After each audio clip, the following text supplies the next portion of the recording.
Enterprise technology is transitioning from software generating text to systems executing state changes.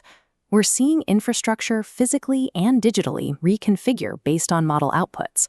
We've grown accustomed to AI that outputs helpful dialogue, but deploying a true agent means introducing an entity that independently interacts with enterprise systems, moving data and triggering real-world processes.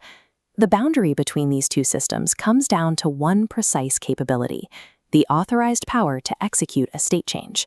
As an agent is granted access to more tools, like databases or scheduling APIs, its operational usefulness scales linearly.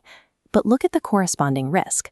Adding those tools causes the governance and security surface to expand exponentially, quickly dwarfing the agent's actual utility. The central engineering challenge is figuring out how to leverage the reasoning power of a large language model without surrendering operational control of your infrastructure.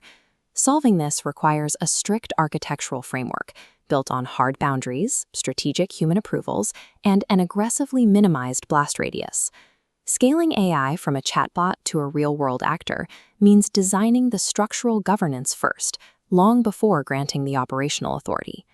To diagnose an AI system, you must identify its boundaries, what it perceives, and what it changes. Start with a baseline model. A standard chatbot perceives user language context, but possesses zero operational authority to alter its environment. If we add a retrieval workflow, perception expands.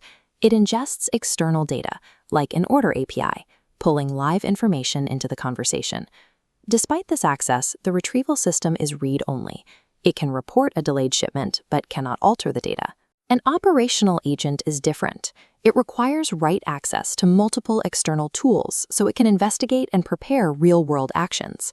Consider a customer asking why a shipment is late and demanding effects. The operational agent perceives the message, investigates the delay across your carrier tools, checks live inventory, and proposes an alternative shipping route. Sophistication is measured by the agent's authorized capability to change a database record, regardless of how fluid the conversational response feels. Granting unchecked write authority to an autonomous system navigating complex environments results in systemic collisions. This brings us to a foundational rule of agent design.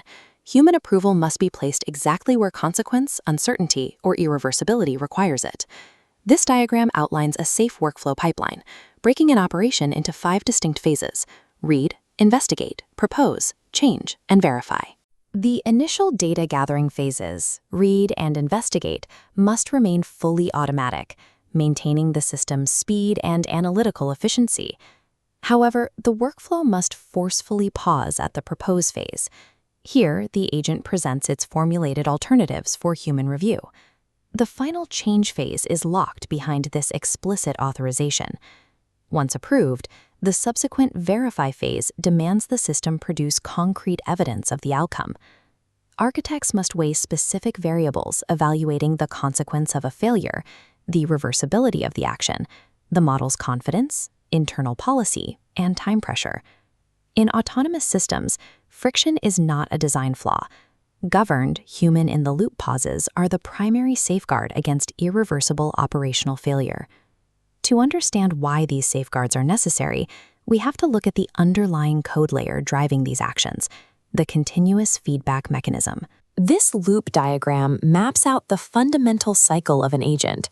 The system observes a state, selects an action policy, acts to alter the environment, and learns by receiving a reward. During the observe and select phases, the system calculates its visible state. Like navigating a frozen lake, it identifies which tiles are safe to step on and which are hazardous. In the act and learn phases, the environment transitions to a new state based on the agent's move, issuing a numerical reward to signal success or failure. But a critical vulnerability emerges when rewards are sparse. If the system only receives a positive signal upon completely resolving the final goal, it lacks guidance along the way. When the only signal is a single reward at the end, the system treats every path that reaches the goal as equally valid. It cannot distinguish between a safe, policy-compliant route and a reckless shortcut that happens to arrive at the same finish line. Preventing this optimization for shortcuts requires hard environmental boundaries that make the unintended path physically or digitally impossible to take. These vulnerabilities compound when we move from testing a single support agent to deploying a fully coordinated, multi-agent autonomous swarm. Swarm intelligence introduces complex dynamic variables. Units must manage shared local states, dynamic task reallocation, and collision overrides when paths conflict. The most critical failure mode in a swarm is communication loss. Architects must define exactly how long a unit may continue to act after losing its connection to the central swarm. Because these multivariable systems are unpredictable, they must be tested inside completely isolated environments, like a disposable virtual machine. The goal is configuring the smallest possible blast radius, creating a sandbox strong enough to contain catastrophic logic failures. Strict isolation methodologies mandate read-only default tools, restricted access to production credentials, and hard execution step limits. You must also define immediate stop conditions. Any unexpected network access or shell execution attempt must trigger an automatic system kill. Architects cannot predict every autonomous shortcut a model might take. Therefore, you must build disposable environments designed to contain and terminate unsafe behavior by default. We need to stop judging a system's sophistication based on how smoothly it holds a conversation, and instead evaluate the integrity of its structural boundaries. This diagnostic matrix lets us compare the true operational capabilities of any AI system by asking 7 specific questions. Notice how success and failure are defined. For a chatbot, success is a helpful answer. For an operational agent, success is a resolved delay, and failure is an exercise of excess authority. But the most critical diagnostic output is evidence. Operational systems must produce verifiable logs of their tool calls, formulated proposals, and granted approvals. The defining characteristic of a true agent is governed authority applied through constant environmental feedback.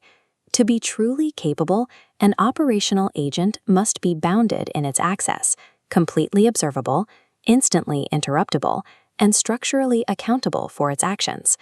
Ultimately, the successful deployment of artificial intelligence requires engineering unbreakable structural accountability to constrain the system's operational freedom. An autonomous system is only as powerful as the safety architecture containing it. Governance is the absolute prerequisite for real-world agency.